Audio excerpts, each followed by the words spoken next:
Assalamualaikum, selamat pagi semua. Anda sedang menonton Malaysia hari ini 15 Disember bersama saya Sofia Noslihatun dan juga Haziq Husni. Wow, menyelah kuning. Betul. Gorgeous pagi ini. Saya jarang pakai baju warna kuning, tapi disebabkan on the way pergi ke Civitas tadi, saya nampak cahaya matahari, saya terus telefon stylist, saya cakap saya nak kuning hari ni. Rambut kena ikut tema juga Goku. Ini orang kata abang kan?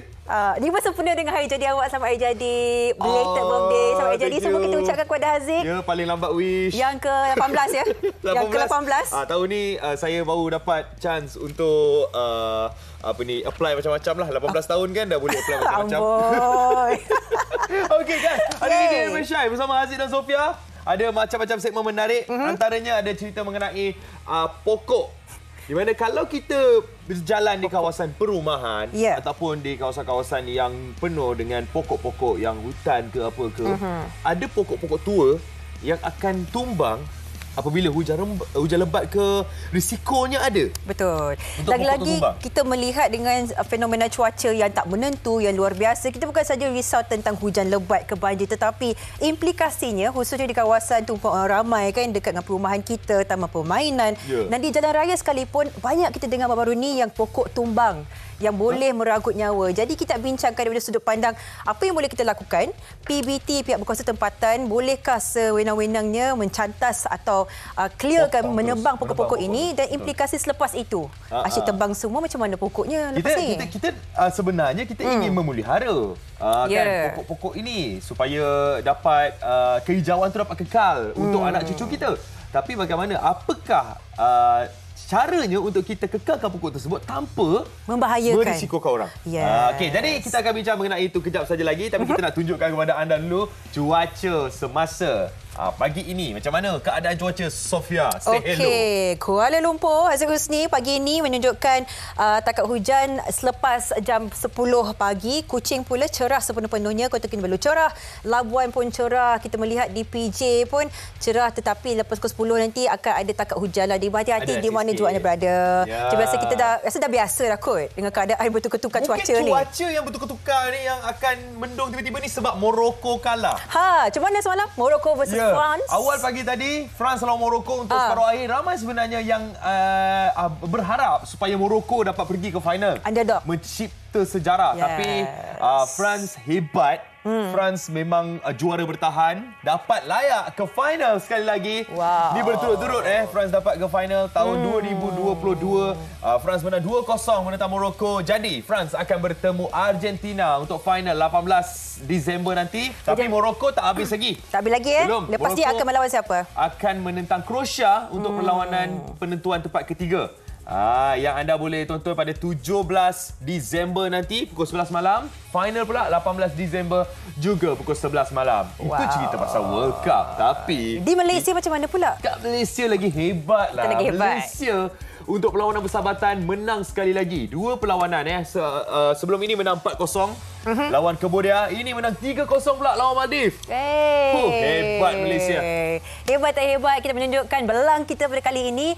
Dan inilah musim-musim bola ini kan yang saya rasa ramai antara kita memang tak tidur malam lah. Termasuk awak. Habis World Cup ni akan start Piala AFF. So Piala AFF nanti kita mestilah nak tengok Malaysia menang kan. So guys, kita akan penuh dengan bola sampai hujung tahun. Sebelum hujung tahun ni berakhir lah. Okey, so itu cerita pasal bola dah settle. Kalau awak masa tengok bola, awak akan makan jajan ke snack ke? Awak jenis yang makan lah kan? Sofia, memang takkan kosongkan tangan. Akan penuhkan tangan dengan jajan-jajan. Walaupun sadar halus macam ni, tetap dia makan ketika tengok bola. Saya tanya, awak pernah makan tak gula tarik? Apa dia? Gula tarik from Kelantan. Tak pernah makan. Saya pernah makan sekali je. Cuba ni. Kita nak menyaksikan bikisan ini berkenaan dengan manisan tradisional ini yang dilakukan mengikut cara tradisional masih lagi dan bagaimana ia menarik minat dan juga kesungguhan orang ini untuk melakukan dalam cara tradisional. Betul. Gula tarik. Jom kita saksikan. Saya tertarik dengan awak. Sebut sahaja kuih muih dan manisan tradisional, pastinya nama negeri Cek Situan Kembang menjadi sebutan kerana memiliki variasi makanan yang menyelerakan. Kuih gula tarik atau dikenali sebagai kuih semar cukup popular dalam kalangan masyarakat di Kelantan. Walaupun kudapan ini semakin dilupakan, namun kesungguhan pengusahanya, Ayu Ilawati Muhammad Sayuti, 31 tahun, sedikit sebanyak dapat mengembalikan kuih tradisi ini untuk santapan generasi muda. Bersama dorongan keluarga dan minat dalam bidang perniagaan, dia berani meneruskan legasi perniagaan keluarga ini sejak tahun 2015 lagi di Kampung Kelar, Lemal, Pasir Mas, Kelantan. Perusahaan kuih gula tarik antara yang menjadi pilihan. Saya minat kuih tradisional, kuih gula tarik ni dengan kuih loyang. Saya meniaga lah. Keunikan dia tu kita tarik guna tenaga. Lepas tu kita boleh tengok proses dia, tak guna mesin lah. Cara tradisional pembuatan kuih gula tarik ini turut dikekalkan bagi menjaga kualiti dan rasa asli. Bahan asas utama hanyalah gula putih dan tepung gandum. Nama gula tarik diambil melalui proses pembuatannya yang agak rumit. Gula yang telah dicairkan perlu ditarik secara berulang kali. Gula pasir putih akan dicairkan terlebih dahulu di atas dapur gas dengan campuran air. Bekas gula yang telah dicairkan tadi kemudiannya diletakkan di dalam takungan berisi air dengan suhu bilik. Setiap gula yang dicairkan itu dititiskan dengan warna yang berbeza-beza seperti warna merah, kuning dan hijau. Apabila suhu gula cair itu semakin rendah dan mengeras sedikit sehingga boleh dipegang, gula itu dibawa ke acuan besi di dinding bagi proses menarik gula sehingga mendapat tekstur yang lembut.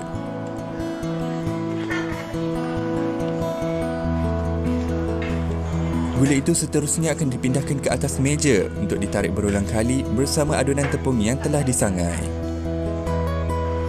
Teknik ini diulang beberapa kali sehingga mendapat tekstur yang lebih halus dan lembut. Setelah itu, gula tarik dipotong dan digulung mengikut saiz yang kecil sebelum dimasukkan ke dalam bekas plastik. Dengan harga RM3.50 sebekas, persaingan perniagaan kuih tradisional ini agak tinggi dalam kalangan peniaga tempatan. Namun, semua itu menjadi semangat Ayu untuk terus menambah sumber pendapatan selain sentiasa meningkatkan kualiti produk yang dihasilkan. Kualiti tu dia tahan lama. Dia kalau kita tak jaga kualiti, dia akan jadi basah. Dalam bekas tu dia takkan sampai 3 bulan lah. Sebelum ni 4 color, dia ada warna putih. Tapi buat putih tu dia lambat. Lepas tu lambat dia jadi kasar. Kita olah jadi 3 color lah. Satu bekas diisi sama rata. 4 gulungan gula tarik dibahagikan mengikut setiap warna. Dalam satu bekas dipenuhi sebanyak 12 gula tarik. Dahulunya, modal untuk menghasilkan gula tarik ini hanyalah RM500, tetapi kini RM1,000 ke RM1,500 diperlukan dalam sebulan. Harapan saya tu kalau boleh nak sampai ke luar negara lah, orang kena berlakon gula tarik Ayu Sri Kutan ni. Seluruh dunia, sebab nak suruh kena makanan tradisional Kelantan, turun-temurun daripada dulu sampai lon. Ratusan bekas terjual hampir setiap bulan dan sentiasa mendapat permintaan tinggi daripada pelanggan di seluruh Malaysia seperti dari negeri Melaka, Pulau Pinang dan Terengganu. Kru MSI turut berkesempatan merasa sendiri kuih gula tarik yang dihasilkan oleh Mok Su yang merupakan salah seorang pekerja lama di sini. Tapi dia warna berbeza ni ada perisa lain ke ataupun sama saja? Sama saja. Okey. So saya nak cuba ni. Bismillahirrahmanirrahim. Makan dulu masuk. Okey, beres.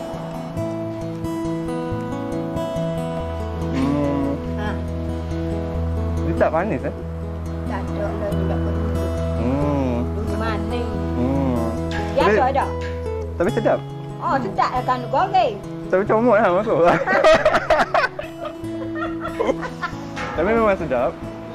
So kegunaan tepung dalam gula tarik ini adalah untuk bagi dia tidak melekat lah. Tak lah. Kalau tak ada kandung tak boleh. Bukan. Faham. Gula tarik memiliki tekstur yang lembut dengan rasa manis. Disalut dengan adunan tepung yang disangai, menjadikan kuih tradisional ini antara buah tangan pilihan pelancong tempatan maupun luar negara untuk dibawa pulang. Meskipun zaman silih berganti, namun keunikan rasa kuih gula tarik masih digemari ramai.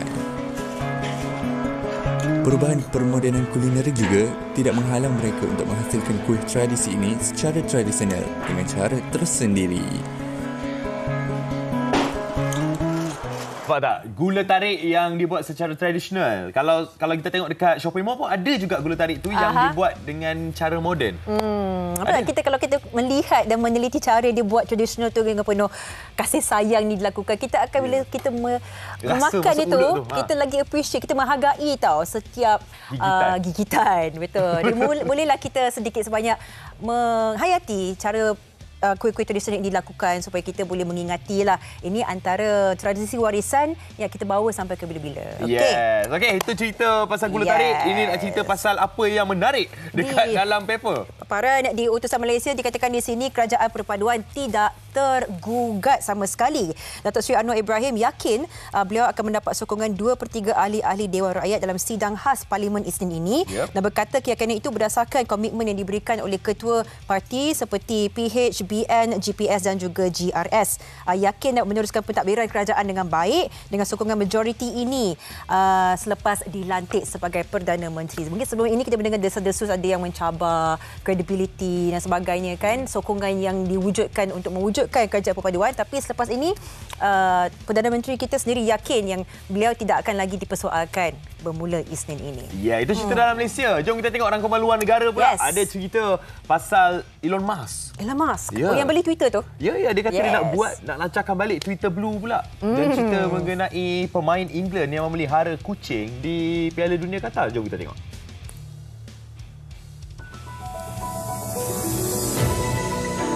Pelbagai kisah dan insiden berlaku di luar negara. Gempa bumi dengan skala sederhana kuat dan 2 gegaran susulan melanda Pulau Peranginan Bali, Indonesia pada 13 Disember sehingga menyebabkan penduduk panik. Namun tiada kemalangan jiwa atau kemusnahan harta benda dilaporkan setakat ini. Badan Pemantau Geologikal Amerika Syarikat USGS berkata gempa berukuran 5.2 pada skala Richter itu berpusat sekitar 35 km ke utara Amlapura, sebuah bandar di daerah Karangasem, Bali. Kedalaman gempa yang agak cetek hanya 9.6 km menyebabkan orang ramai lari meninggalkan kediaman masing-masing menuju ke kawasan lebih tinggi.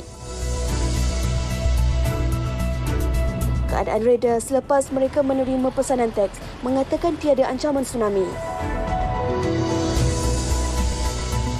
Elon Musk melancarkan semula perkhidmatan langganan Twitter selepas percubaan pertama menyaksikan kewujudan banyak akaun palsu. Hal ini menakutkan periklan dan menimbulkan kesangsian pada masa depan laman sosial tersebut.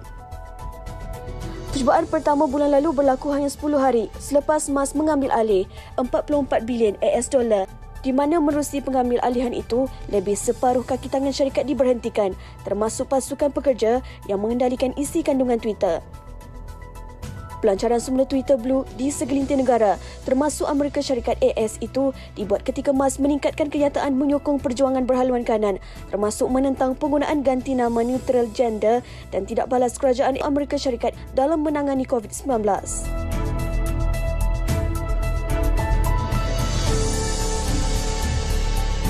Wanita digelar sebagai puteri terakhir Hawaii dilaporkan meninggal dunia menurut satu pengumuman istana pada Isnin 12 Disember 2022.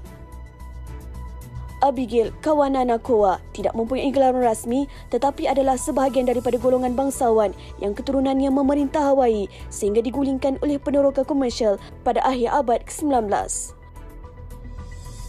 Pewaris itu yang digelar oleh sebahagian penduduk pulau sebagai ahli terakhir Perkataan Hawaii yang merujuk kepada diraja meninggal dunia pada Sabtu menurut kenyataan Istana Iolani.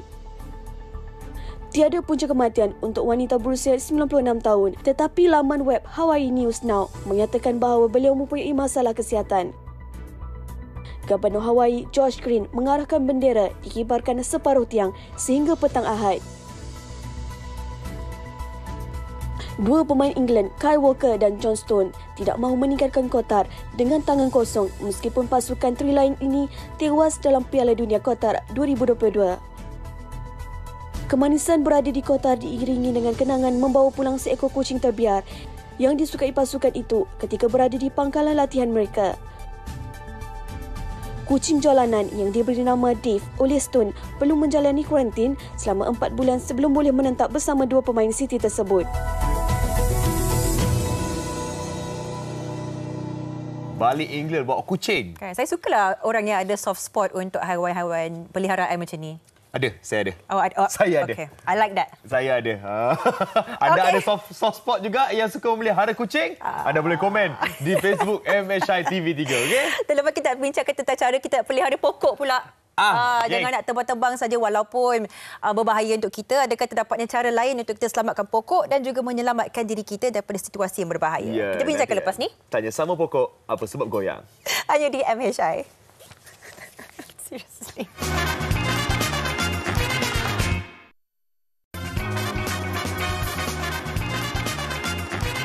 Masih menghidupkan pagi anda di Malaysia hari ini bersama saya Sofia dan juga Haziq. Ya, yang masih dengan warna yang sangat ceria hari ini. Sofia pakai warna hijau disebabkan hari ini kita nak cerita pasal pokok. Betul. Pokok ni memang kita tahu banyak sangat benefit, banyak sangat kelebihan dia. Dan sangat bagus untuk kita, untuk generasi akan datang. Tapi ada juga risikonya apabila pokok tu bila dah tua akan tumbang. Betul. Dalam cuaca seperti ini, apakah cara yang kita boleh lakukan? Pihak PBT, apakah peranan mereka? Kita terus memperkenalkan tetamu kita di studio pagi ini, Cik Roslan Yaakob, iaitu seorang arboris. Arboris, kalau anda ingin tahu, adalah mereka sebagai pakar yang memberi perundingan untuk cara penyelenggaraan pokok, cara untuk kita mengadaptasikan kehadiran pokok itu dalam kehidupan kita dengan selamatnya. Dan juga sama kita menerusi atas talian, Haziq. Yep, siapa tu? Kita bersama dengan Landscape Architect Zulkifli bin Endut, pengarah Jabatan Pembangunan Landscape dan Rekreasi di BKL. Assalamualaikum, Cik Zulkifli. Assalamualaikum warahmatullahi wabarakatuh. Okey, kita mulakan, jom. Kita bercerita mengenai pokok lah. Okey, kita tahu memang kita seluruh rakyat Malaysia inginkan kehijauan. Memang inginkan pokok-pokok itu hidup. Tapi ada risiko-risikonya yang perlu kita tanggung apabila kita biarkan pokok itu terlalu lama ataupun dengan keadaan cuaca yang mungkin boleh menyebabkan risiko pokok-pokok itu tumbang. Tapi sebelum kita cerita pasal tumbang, kita cerita pasal kelebihan dulu. Cik Roslan, mungkin Cik Roslan boleh ceritakan kelebihan pokok-pokok ni. Apa yang membuatkan kenapa kita kena pelihara? Okey. Kalau kita bercakap tentang pokok ni adalah satu makhluk yang Allah jadikan di mana dia mempunyai satu proses. Salah satu proses dia adalah penapis, mengeluarkan oksigen daripada proses fotosintesis. Pembuat makanan dia tu dia menghasilkan satu proses dipanggilkan fotosintesis, menghasilkan oksigen untuk kita punya ni. Kalau kita ikut kajian, salah satu kajian US mengatakan bahawa 4 batang pokok utama yang sudah matang, yang sudah besarlah, bukan yang anak pokok, dia contribute kepada oksigen digunakan pakai oleh satu orang manusia sepanjang hayat. 4 pokok? 4 pokok untuk satu manusia? Untuk satu manusia. Sepanjang hayat? Sepanjang hayat. Dia punya calculation dari segi oksigen, di penerimaan oksigen dan dikeluar masuk. Dan juga elemen lain juga, pokok dia mempunyai pengurangan suhu secara drastik. Ada beberapa kajian di Kolkata, universiti di Malaysia pun ada menunjukkan bahawa pengurangan tentang 2 darjah ke 4 darjah Celsius di kawasan yang ni. Kalau kita melihat pengiraan itu, kan Haziq, sebenarnya pokok kena melebihi populasi manusia kat dunia ini. Betul tak? Memang perlu. Tetapi dengan keadaan cuaca, dengan kita risau, ironinya kat sini kita terpaksa menyelenggara, terpaksa memusnahkan ataupun menghilangkan setengah pokok yang mungkin memberikan satu bahaya kepada diri kita. Mungkin Cik Roslan sendiri boleh kongsikan apakah cara untuk kita mendapat keseimbangan dalam sudut pandang keadaan cuaca yang tidak menentu pada ketika ini supaya tidak berbahaya bagi kita dengan kewujudan pokok. Okey, kalau kita perhatikan sekarang, pokok bila dalam keadaan habitat yang asal, dia tumbuh dengan dalam keadaan yang orang kata equilibrium. Equilibrium dia very sekata lah. Okey. Tetapi bila ada kacau ganggu disebabkan oleh pembangunan, ruang yang sempit, di mana kita terpaksa, pihak PBT terpaksa membuat jalan, buat rumah di samping, di sisi. Jadi terlibatlah pemotongan akar, ketumpatan tanah, menyebabkan ada kesan dari segi pertumbuhan pokok. Pasal pokok ni dia mempunyai kadar pertumbuhan yang tersendiri. Bila pokok mempunyai kadar pertumbuhan yang cantik, yang bagus, mengikut spesies-spesies yang tertentu dan habitat asal, dia mendapat satu rupa bentuk yang paling seimbang. Bila dia seimbang, maknanya dia adalah more or less kata safe kepada kepada ekosistem yang berdekatan lah. Ya, maknanya bila kita cakap pasal keseimbangan, maknanya elok kita kekalkan apa yang ada sekarang. Ya. Tapi sebelum kita pergi lebih lanjut mengenai risiko pokok tumbang, apa kata kita tinjau pula bagaimana dengan kawasan sekitar yang pokok-pokoknya menghijau dan mungkin juga kita nak dengarkan apa pandangan orang ramai mengenai isu pokok tumbang. Jom kita saksikan. Terdapat banyak kejadian kenderaan dihempak pokok tumbang atau dahan patah dan paling menyedihkan apabila membabitkan kemalangan jiwa. Pokok yang berisiko ini seringkali dikategorikan sebagai pokok tua. Walaupun khidmat dan kepakaran arboris atau pakar penyelenggara pokok digunakan, risiko bahayanya pokok-pokok tua ini tidak dapat dijangka, terutamanya sewaktu musim tengkujuh. Baru-baru ini, negara dikejutkan lagi kes pokok tumbang. Paling menyedihkan, insiden ini melibatkan anak kecil. 6 mangsa termasuk seorang bayi berusia 2 tahun nyaris maut setelah kenderaan yang dinaiki mereka dihempak pokok tumbang ketika hujan lebat. Kejadian berlaku di Jalan Mahkota, Taman Maluri. Menurut pasukan bomber dan penyelamat Kuala Lumpur, Kru MSI sempat meninjau ke lokasi tersebut. Menurut penduduk di sekitar tempat kejadian, pokok-pokok di sepanjang jalan itu sememangnya sudah tua dan berisiko untuk tumbang. Siapa sangka kejadian yang tidak diingini berlaku sekelip mata. Mula-mula itu angin tiup sangat kuat. Dari sana tiup sampai sini. Lepas tu korek tengah lah itu suara kering-kerang. Lepas itu kan saya tengah itu pokok itu suara korek atau itu yang nak patah punya itu bunyi. Sekejap saja dan dia sudah tumpah turun. Oh, sekarang saya sangat takut. Saya tengok ada pokok, saya sudah takut nak parking dekat bawah pokok sudah. So, sekarang saya parking kadang-kadang sangat jauh lah belakang building sini lah. Itu lorong tepi adalah. Actually, ini pokok pun sudah quite tua jugalah. Sepatutnya kena potong jugalah. Kalau tak potong nanti ada tumpah, nanti kena orang pun susah juga. Saya masa tu memang berada di rumah. Ingat memang dalam keadaan nak datang ke sini lah. Kan? Tapi bila dapat berita tu saya jadi terkejut. Benda yang terjadi itu kan, dapat berita daripada kawan mengantar video. Kan? Lepas tu saya dalam pukul 4 tu saya terus datang ke sini. Waktu datang ke sini memang keadaan tu memang masih lagi dalam keadaan kucak kacil lah. Kan? Pasal nak mengeluarkan mangsa apa semua. Nak tunggu ambulans dan bomba datang waktu tu. Kalau ikutkan kawasan Maluri ni lah, kalau kita daripada kawasan belah sana, memang kita dapatilah pokok-pokok ni dah melebihi daripada 25 tahun. Dalam kawasan Pekan Maluri ni aja dah lebih pokok daripada usia 30 tahun. Saya kecil lagi pokok-pokok ni dah ada dah. Kalau ikutkan kalau keadaan yang pokok sebelum dipotong ni, memang kita pun risaulah dengan keadaan pokok yang lebih daripada usia 40 tahun. Dengan keadaan dia dah tua kan. Memang kita risau. Penduduk sini pun risau. Dengan kecekapan dan usaha daripada pihak Dewan Bandaraya Kuala Lumpur DBKL, kawasan di sepanjang tepi jalan itu disimen secara berperingkat khusus untuk kegunaan pejalan kaki. Walaupun kebanyakan pokok yang berisiko sudah ditebang, tetapi masih ada sebahagiannya yang dapat dilihat di sekitar ibu kota.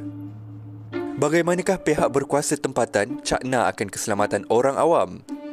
Apakah pula tindakan yang boleh dilakukan apabila berhadapan dengan pokok yang berisiko ini? Perlu ingat, pada masa yang sama, kehijauan bumi harus dipelihara demi kelestarian alam semula jadi. Baik, itulah laporan yang telah pun disediakan oleh wartawan kami Bad, dan semestinya kalau kita melihat sendiri di Kuala Lumpur ini, memang kata arkitekturnya dan sebagainya memang telah pun disebatikan dengan penanaman pokok yang cukup besar. Betul. Kan. Jadi bagaimana kita sebenarnya pada ketika ini dalam cuaca yang seperti ini boleh melihat perubahan yang boleh dilakukan oleh pihak PBT supaya pokok-pokok yang indah, cantik dan megah ini tidak menjadi satu risiko yang besar kepada pengguna jalan raya. Ya, that's why kita akan berborak dengan landscape architect Zulkifli bin Endut, pengarah Jabatan Pembangunan Landscape dan Rekreasi DBKL, untuk kita bertanya bagaimana perancangannya perancangan di BKL sendiri untuk pokok-pokok yang ada di Kuala Lumpur ni. Encik Zul. Okey, terima kasih MSI. Sebenarnya kita maklumkan tadi oleh pihak Cik Roslan bahawa kita memang memantau kerja-kerja penyelenggaraan pokok ni secara berkala dan daripada masa ke semasa bagi memastikan pokok-pokok yang kita tanam dalam keadaan selamat dan terjaga. Sekiranya berlaku daripada pemeriksaan itu didapati pokok itu berisiko dan perlu menjalani pemangkasan. Kita akan menjalani pemangkasan yang khas, dan juga kalau perlu sangat kita akan sekiranya melibatkan ancaman kepada warga kota yang boleh menyebabkan risiko pokok itu tumbang apabila berlaku ribut. Kita akan membuat keputusan untuk menebang pokok-pokok tersebut. Walau bagaimanapun, kita memang ada perancangan selepas pokok ditebang, kita akan menanam semula pokok-pokok tersebut dengan pokok spesies pokok yang lebih bersesuaian. Yang kita utamakan ialah pokok-pokok indigenous ataupun pokok-pokok spesies tempatan yang lebih sesuai dan yang pokok yang bersederhana besar dan sederhana kecil. Dia bergantung pada ruang tanaman yang ada di kawasan tersebut. Kita akan sesuaikan spesies pokok itu dengan ruang tanaman yang sedia ada. Inilah perancangan kita selepas pokok-pokok itu ditebang. Kita tidak akan biar begitu saja. Kita akan tanam semula supaya kehijauan itu akan ada balik dan ianya akan memberi keselesaan kepada kota. Ya. Cik Zul sendiri dan juga Cik Lan yang ada kat sini kan, pastinya antara individu yang kuat untuk memastikan bahawa walaupun dimansuhkan satu pokok itu akan ada perancangan untuk menanam pokok baru, tetapi majoriti orang ramai kan Aziz. Cik Zul katanya tumbangkan saja, potong saja, tebangkan saja, tak ada pokok pun tak apa. Apakah pandangan berkenaan dengan persepsi seperti ini yang macam seakan-akan tidak kisah kalau ada kehijauan dalam bandar atau tidak, Cik Zul? Dari segi pandangan umum akan ada sebahagiannya memang dikata suruh tebang, tetapi bagi peringkat PBT, ianya adalah satu aset yang sangat penting bagi untuk meredakan suhu bandar. Jadi pokok-pokok ini sangat penting kita kekalkan. Oleh itu kita ambil pendekatan hanya pokok-pokok yang berisiko saja kita menjalankan penebangan, tetapi pokok-pokok yang walaupun berusia dia masih sihat, sebab itu kita lantik arboris di Mutaliah untuk memeriksa pokok-pokok yang berusia ini supaya ianya dapat di-maintain, dikekalkan atau baik pulih supaya ianya kekal, supaya ia boleh memberikan fungsi sebagai pokok dalam bandar. Jadi kita bukan sewenang-wenangnya untuk tebang semua pokok, tapi kita very selektif dan membuat pilihan yang khas. Hanya pokok-pokok yang mengancam keselamatan saja kita akan menjalankan penebangan.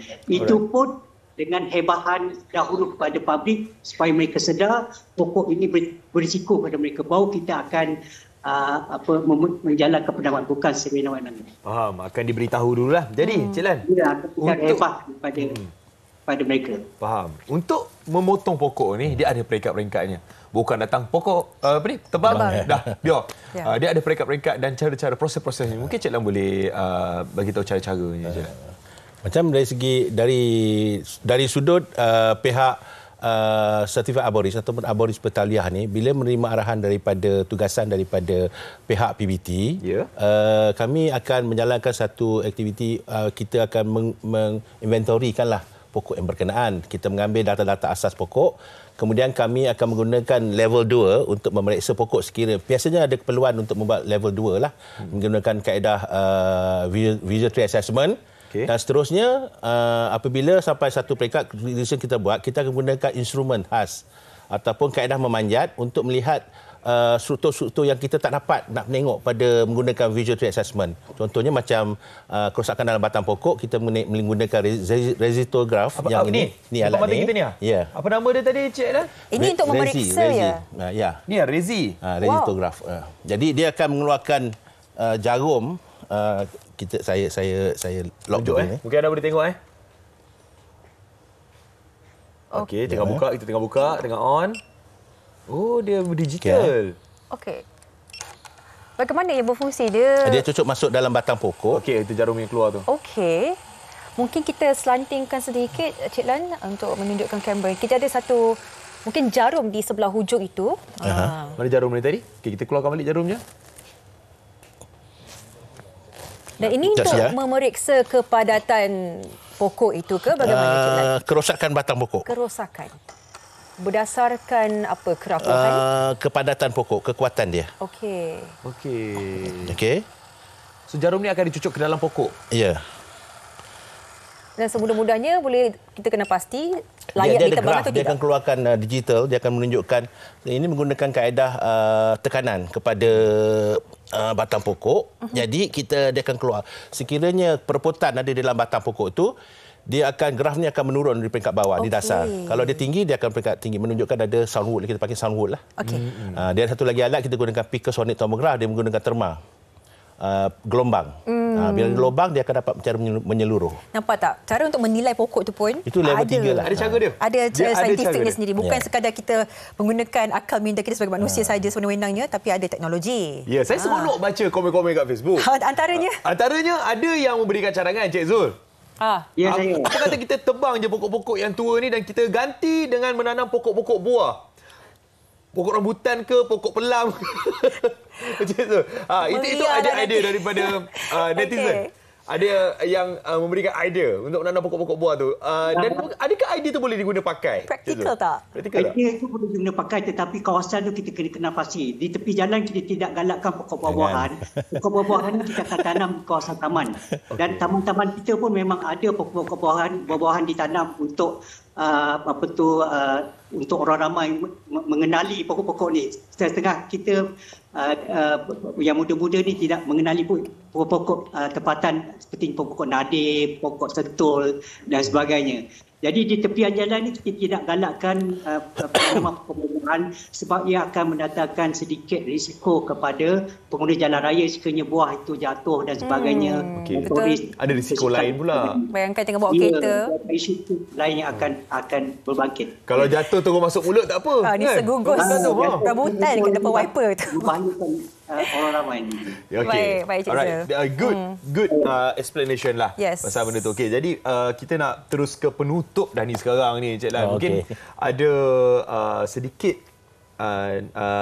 pesanan untuk penonton-penonton MSI mengenai pokok-pokok yang berada di sekeliling ni. Apa antara faktor keselamatan yang kita perlu titik beratkan? Satu, faktor yang paling penting adalah kita sebagai daripada orang ramai ni, kita boleh membantu pihak PBT.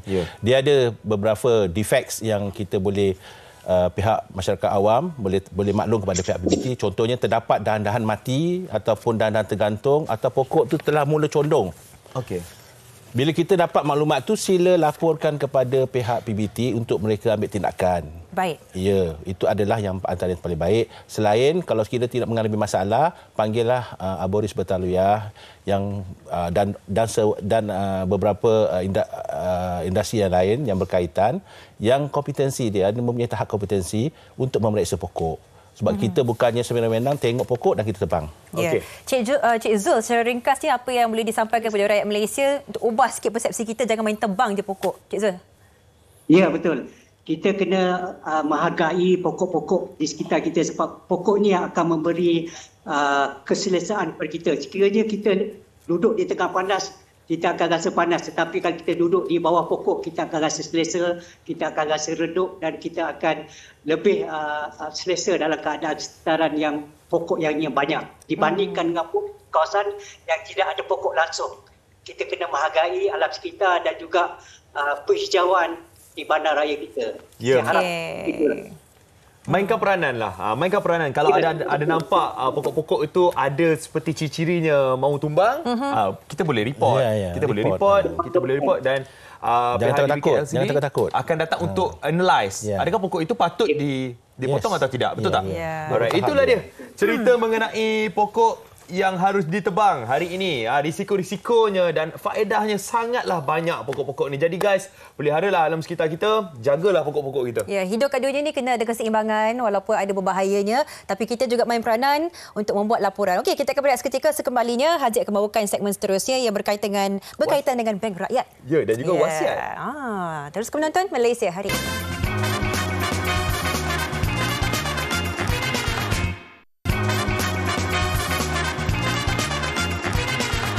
Assalamualaikum, kembali bersama MS Syai pagi ini. Kita nak cerita pasal wasiat. Dan ada produk baru daripada Bank Rakyat yang diberi nama Wasiat Rakyat dan juga Pusaka Rakyat. Jadi kita nak bercerita lebih lanjut mengenai produk-produk ini. Kita bersama dengan Naib Presiden Kanan Deposit Runcit dan Perancangan Kewangan, Dr. Mohra Zinim Mokhtar. Assalamualaikum, Doktor. Waalaikumsalam, Aziz. Ya, nama doktor nak kena sebut tu dia kena ada Mohra. Ya, ideram tu kena ada. Dia kena ada ideramnya. Jadi doktor, kita nak cerita mengenai produk baru daripada Bank Rakyat ni, Wasiat Rakyat dan juga Pusaka Rakyat. Mungkin doktor boleh ceritakan sikit mengenai Wasiat Rakyat terlebih lanjut dulu. Terima kasih, Aziz. Terima kasih MHI. Jadi Bank Rakyat ada dua produk, itu Wasiat Rakyat dan Pusaka Rakyat.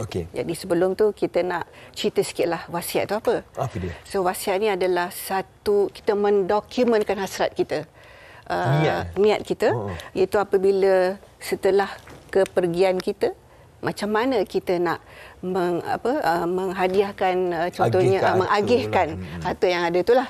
Jadi dia dalam bentuk bertulis. Okey. Jadi yang akan melaksanakan ni semua adalah wasi atau pemegang amanah. Okay. Sebab kita bila kita meninggal tu kita kena pastikan harta yang tinggal tu semua telah ditadbir dengan sempurna.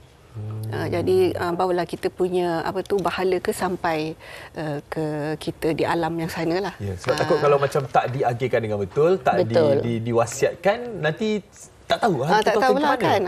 Jadi untuk wasiat rakyat ni, apa yang menarik ialah kita boleh melantik seorang untuk mentadbir harta kita untuk anak-anak yang bawah umur 18 tahun. Sebab dia belum dewasa lagi. Jadi contohnya Haziq nak bagi kepada isteri ke untuk mentadbir. Sementara dia umur 18 tahun, kita boleh melaksanakannya melalui wasiat rakyat. Sangat penting sebenarnya perkara ni, sebab yalah nanti takut benda tu akan bila satu hari nanti kan mungkin tiada, nanti harta tu akan direbut-rebut. Macam tak diagihkan dengan sempurna kan. Jadi apa keistimewaan, Doktor, apabila kita melanggan produk terbaru Wasiat Rakyat daripada Bank Rakyat ni? Jadi yang tadi saya kata kita boleh assign satu orang untuk melaksanakan pentadbiran harta untuk anak-anak kita di bawah 18 tahun. Yang keduanya, 1/3 daripada harta itu kita boleh juga wasiatkan kepada bukan waris.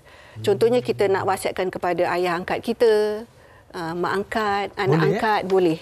Ataupun kita nak bagi kepada sebagai wakaf atau kepada badan kebajikan. Jadi kita boleh laksanakan melalui wasiat rakyat.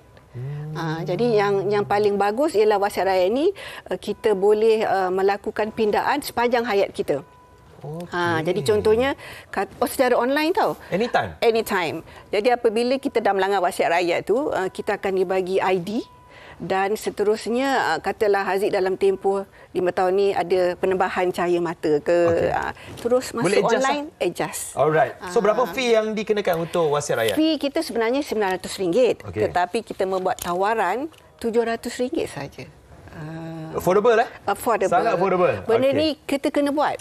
Sangat. Sebab dia one off je. RM700 bayar, lepas tu sepanjang kita masih hidup tu kita boleh buat pindaan semua. Alright. So itu wasiat rakyat. Jom kita cerita pasal pusaka rakyat pula. Pusaka rakyat ni. Pusaka rakyat ni ialah untuk orang yang tidak ada wasiat. Dia tidak meninggalkan wasiat. Jadi nanti waris ni dia macam tertanya-tanya, macam mana nak pembagian harta pusaka ni? Kan tak tahu. Jadi datang ke Bank Rakyat untuk mendapat rujukan berkenaan pembahagian harta pusaka. Tapi ini adalah rakan kolaborasi kita lah dengan My Angkasa. So itu pusaka kalau tak ada wasiat yang ditinggalkan. Kalau tak ada wasiat yang ditinggalkan, datang kepada kami untuk mendapat rujukan berkenaan pembahagian pusaka tu dengan rakan kolaborasi kami lah. Untuk wasiat rakyat tu dia punya harga 700 sekarang. So untuk pusaka rakyat pula berapa fee-nya? Yang ini kita kena ini adalah sebab dia kolaborasi dengan My Angkasa. Jadi apa kos tu akan ditentukan oleh My Angkasa selepas dia tengok apa harta-harta kita yang tinggal lah masa tu, nilainya. Dia kena berbincang lah. Kena berbincang. Alright, so itu dua produk, pusaka rakyat dan juga wasiat rakyat. Ada tak produk lain yang masih dalam promosi dalam Bank Rakyat sekarang? Ada. Sekarang ni sedang berlangsung iaitu untuk pembiayaan peribadi 2.15% setahun. Sangat rendah di pasaran. Sangat? Saya pun terkejut dengar ni. Setahun 2.15. Murah kan? Ya, sangat. Lepas Dia ada poster dia ada keluar ni. Ya. So anda boleh dapatkan info lebih lanjut di Bank Rakyat mengenai produk-produk ini, dan bagaimana cara-caranya untuk kita dapatkan info lebih lanjut pasal wasiat rakyat, pusaka rakyat dan semua produk-produk ni, Doktor. Okey, tapi sebelum tu saya nak share jugalah. Okey, ada hadiah untuk yang pembiayaan peribadi tadi tu, iaitu 2 buah kereta Honda. Okey. Yamaha LC dengan 10 iPhone kalau kita melanggan pembiayaan peribadi. Okey. Buat pembiayaan peribadi dapat hadiah kot. Ada mungkin ada rezeki. Mungkin rezeki kita. Jadi kalau nak mendapatkan maklumat selanjutnya berkenaan wasiat rakyat ataupun pusaka rakyat atau pembiayaan peribadi, boleh pergi ke laman web Bank Rakyat, iaitu www.bankrakyat.com.my. Boleh juga menghubungi pusat panggilan kami 1380-805454 atau pergi ke cawangan terdekat. Ya, itu nombor telefonnya. Bukan nombor telefon doktor ya? Bukan. Itu nombor telefon untuk anda dapatkan info mengenai produk-produk tadi. Alright, jadi itulah dia cerita mengenai produk baru daripada Bank Rakyat, Wasiat Rakyat dan juga Pusaka Rakyat. Bersama Dr. Mohrazini Mokhtar. Terima kasih. Betul saya sebut dia, Doktor? Betul. Perfect. Kita nak berehat seketika. Selepas ini kita ada Lenona dan juga Wow Shop. Apa yang akan ditawarkan kepada anda? Sama kita nantikan. Kita berehat seketika. Kembali selepas ini dalam MSI.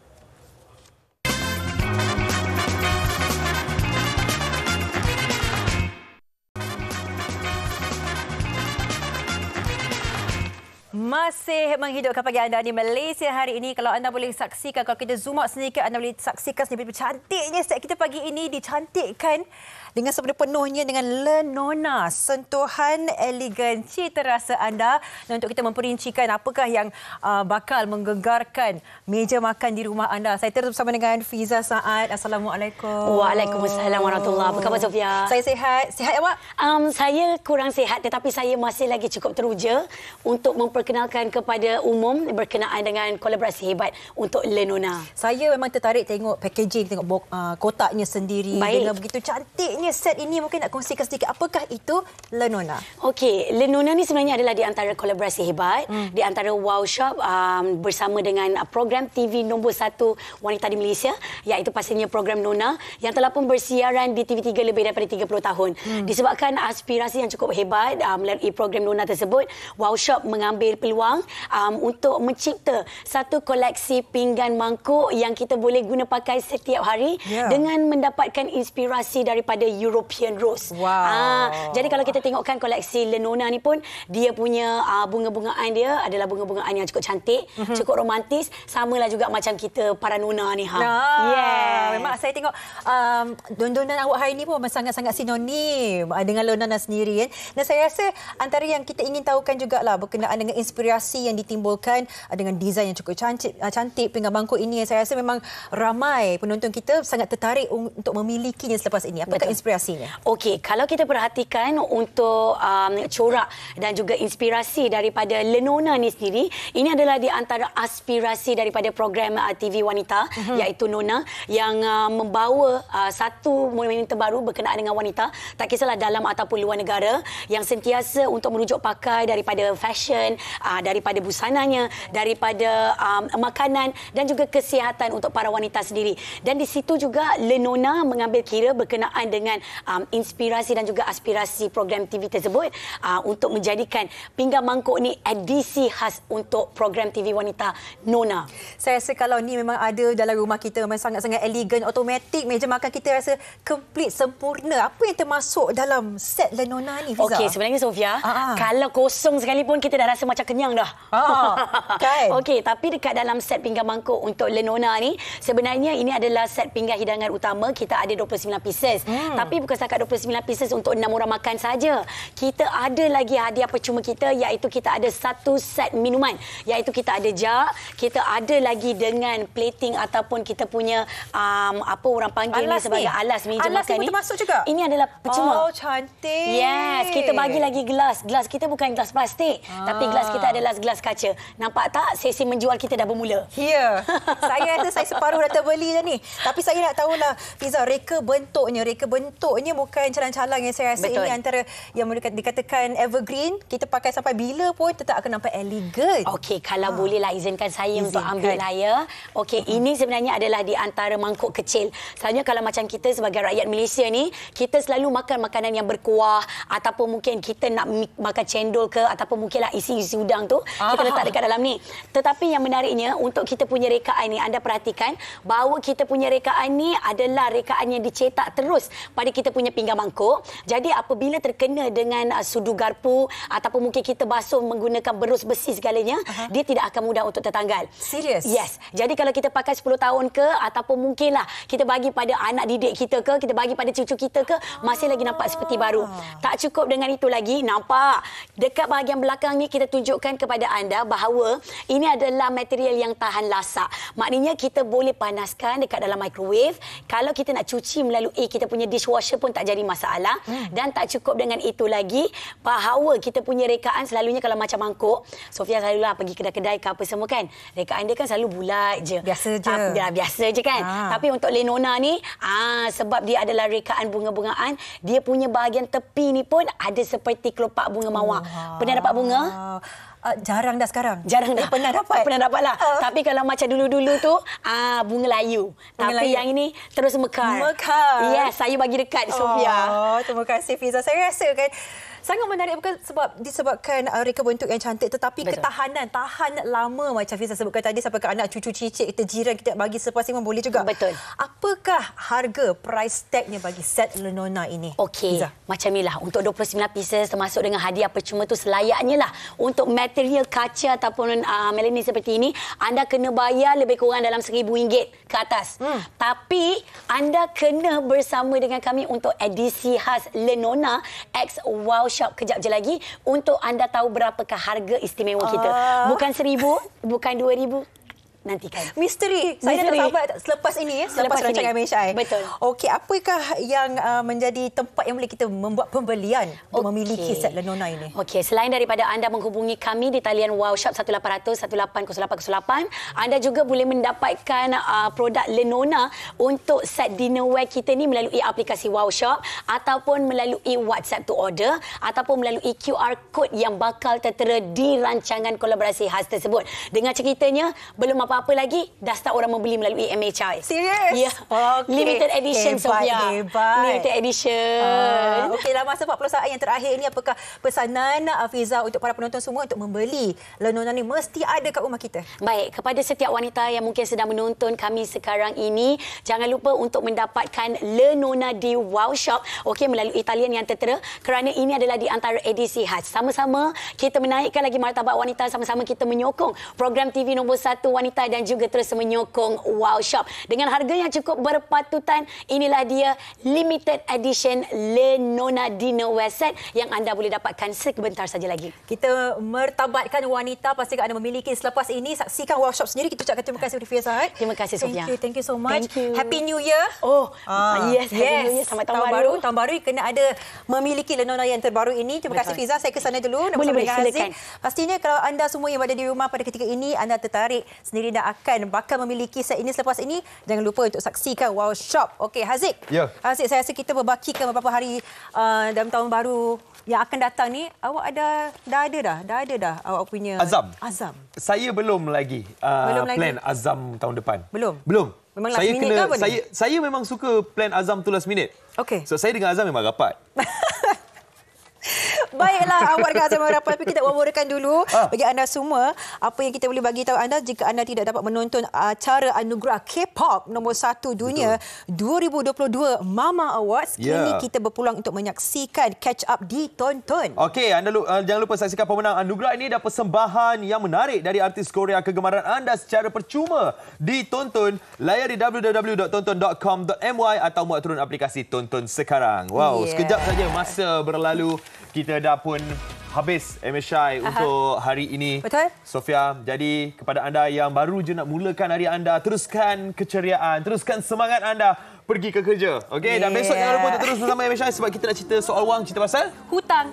Jangan kita mulakan dengan hutang keliling pinggang. Kita selesaikan esok. Saksikan soal awal. Terima kasih kepada kita berdua. Saya Sofia. Saya Haziq Husni. Kita jumpa lagi. Assalamualaikum. Bye.